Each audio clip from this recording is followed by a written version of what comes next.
A few days after we settled into our new home, the doorbell rang loudly, echoing through the house.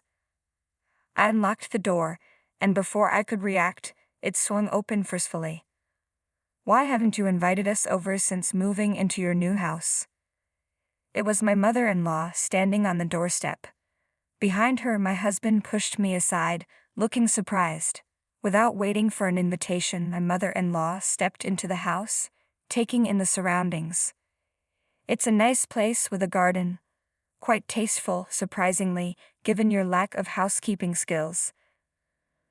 But I suppose even you can be useful occasionally," she commented. "Now, where's my room? This one looks like it gets plenty of sunlight." I bit back a laugh at her cheerful tone. How carefree she was, acting as if we were close. But the truth was, we were strangers. "There isn't a room for you here," I said, keeping my voice steady. Her face twisted in shock. "How can you say such a terrible thing to a family member?" "If you apologize now, I'll forgive you," my husband yelled, his face turning red. My mother-in-law smirked in agreement. It was ridiculous. A meaningless threat. I sighed and then showed them something. The moment they saw it, both my mother-in-law and husband froze. "You can't be serious. You can't divorce me," my husband stammered. "I'm already single," I replied calmly. "My name is Avery. I was married to Daniel for 5 years, ever since we met at university. He had proposed strongly, and I had accepted, hoping for a happy marriage. But things were different from what I had expected. Daniel always put his mother's opinion first, even for the smallest decisions. He'd say, 'I'll ask my mom,' for everything, from where we should go on our honeymoon to which dentist we should visit, even down to the color of the bedroom curtains. He consulted her on everything and followed her advice without question. I was concerned about his behavior, but I chose to ignore it. Despite my dissatisfaction with the situation, our marriage wasn't terrible. Daniel helped with simple chores like taking out the trash, though he complained about it. On weekends, we'd dine out or take trips, and he always remembered our anniversaries and birthdays with gifts, as long as I turned a blind eye to my mother-in-law's interference. Daniel seemed like a decent husband. However, everything changed after my father-in-law passed away. Our once stable marriage began to unravel. "Avery, can we talk?" Daniel asked one evening as we sat down to dinner. "What's wrong?" I replied, sensing the tension in his voice. "Can we live with my mother?" I stared at him, stunned. "What? Why?" "It's not sudden," he said defensively. "I've been thinking about it since Dad passed away. Mom's all alone now. Understand that it's inconvenient for her to be alone, and I'm worried about her," Daniel began, his voice tinged with concern. "I know, but I really don't want to live with her." "Bella is still capable, she can manage on her own," I replied. "Besides, her house is less than 20 minutes away from ours. If you're worried, we can visit her regularly." "No, you don't understand," Daniel insisted. "Even if she seems fine, anything could happen. What if she suddenly collapses? No one would be there to help, and it could be too late. Can you take responsibility for that?" I felt a lump in my throat. I don't want anything bad to happen to her either.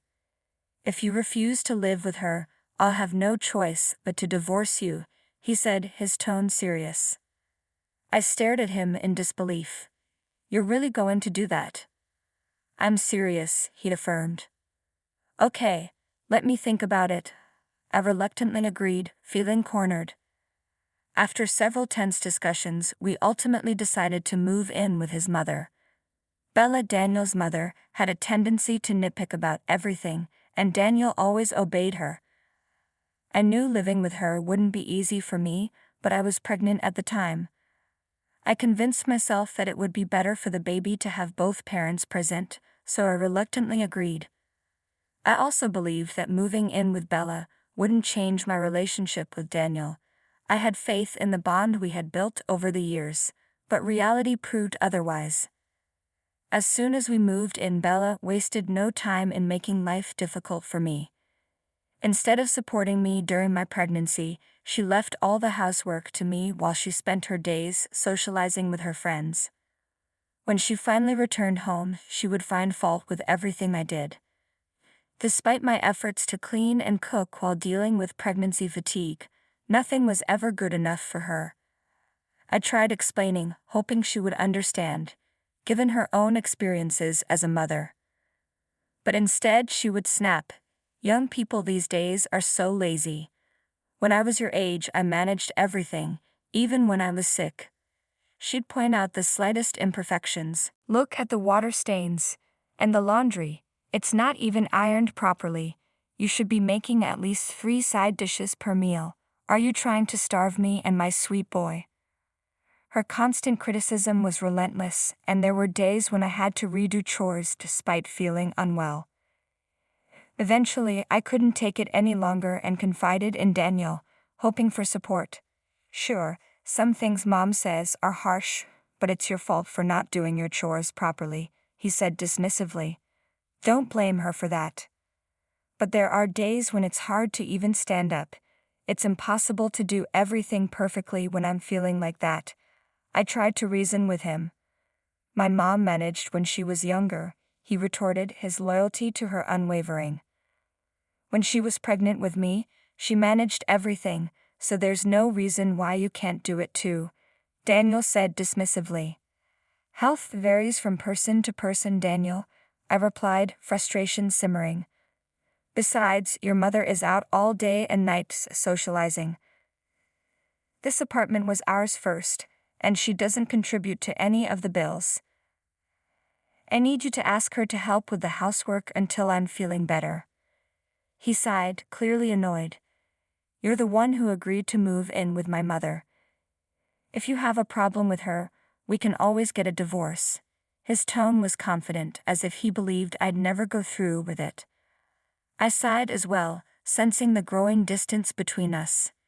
Daniel wasn't like this before we moved in with his mother. But now, between his attitude, my mother-in-law's constant criticism, and my declining health, I was starting to feel the strain on our marriage. Then one day, like clockwork, my mother-in-law went out to spend time with her friends, leaving me alone in the house to do the chores. I felt a bit better than usual, so I decided to be more thorough with the cleaning. Everything seemed to be going smoothly, and I thought today might finally be a good day. But just as I was finishing up, my mother-in-law burst through the door, her face twisted in anger. "Belle, what's wrong?" I asked, startled. "Everything is wrong," she shouted. "My clothes are ruined." "What?" "But I wash them like I always do," I replied, confused. "These are expensive clothes that need to be hand-washed. How dare you put them in the washing machine? Look at the state of them. Completely ruined. These were my favorites. What are you going to do about this?" she demanded, her voice shrill. "But Belle, you never told me they needed special care," I said, trying to stay calm. "You should know without me having to tell you," she snapped, completely losing control. At that moment, Daniel walked in from work, and I knew things were about to get even worse. "I'm home." "What's going on?" Daniel asked as he walked in. "Welcome back, Daniel," Bella cried out, rushing over to him. "Look at my clothes. They were so expensive, and now they're ruined." Before I could explain, my mother-in-law thrust the damaged clothes into Daniel's hands. "These are the ones you like to see me in, right?" Daniel frowned as he examined the clothes. "Avery, you can't even manage something as simple as laundry." "Your mother never told me they needed to be hand-washed," I replied, trying to stay calm. "I admit I should have checked, but Bella's at fault too for not mentioning it." Daniel's expression hardened. "It's my fault for putting up with your attitude, but if you're going to blame my mom, then I'm done. I don't want a wife who can't even do housework. Get out of here." He reached into his bag and pulled out a piece of paper, slamming it down on the dining room table with a smug smile. It was a set of divorce papers with Daniel's section already filled out. "You should think about fixing that attitude of yours in the future," he said coldly.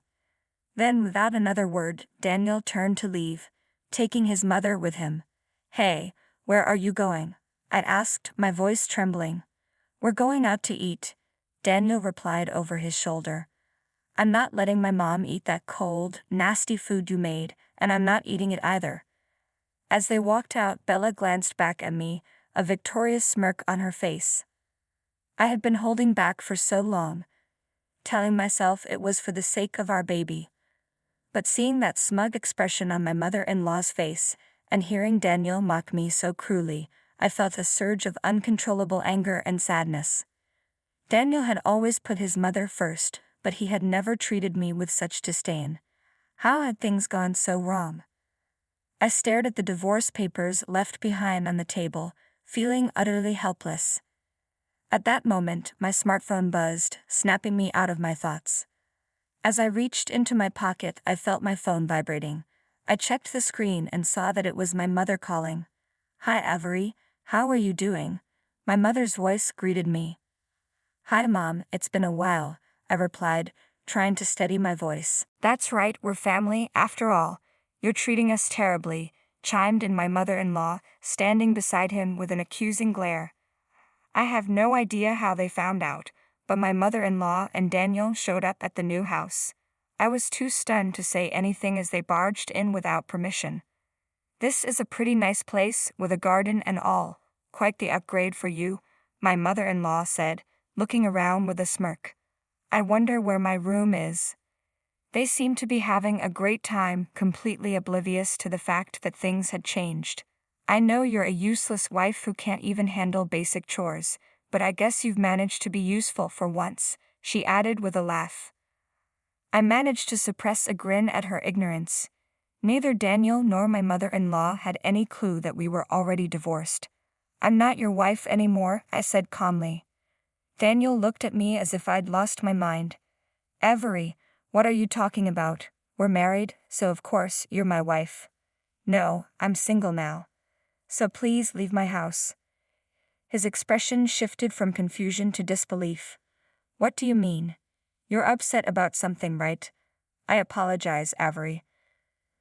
Let's just talk this out. I can't believe you'd lie about getting a divorce. Whatever it is, we'll fix it. My mom will forgive you too." "I don't care if she forgives me or not," I replied, keeping my voice steady. "We're already divorced." I walked over to the cabinet and pulled out the divorce certificate, handing it to him. Daniel studied the document, his face gradually turning pale. His mouth opened and closed like a fish out of water as he struggled to process the situation. "When did this happen? I don't remember signing any divorce papers." "You did," I said firmly. "The day you got upset about your mother's clothes. You left the completed divorce papers on the table, remember? You've been talking about divorcing me every day, so I took you at your word." His eyes widened in shock as the reality of the situation began to sink in. I had recorded every word spoken by Daniel and his mother and kept a detailed diary of their behavior. Diary, along with the recordings, was meant to serve as evidence. I played back the relevant audio from my smartphone, and there was my mother-in-law's voice criticizing my cooking, along with Daniel threatening, "If you serve food like this, I'm divorcing you." Both Daniel and his mother were taken aback and remained silent, unable to respond. "Since you two are now strangers," I said firmly, "you need to leave right now. I never invited you in. If you don't leave, I'll call the police." They looked alarmed and quickly retreated. I watched them leave and securely locked the door to ensure they couldn't come back. After discovering that my parents and I had purchased a new house, Daniel and his mother had to vacate their home and terminate their apartment lease. They encountered significant difficulty finding a new place to live. For the first time in a long while, Daniel and his mother were living together, and their situation was far from ideal.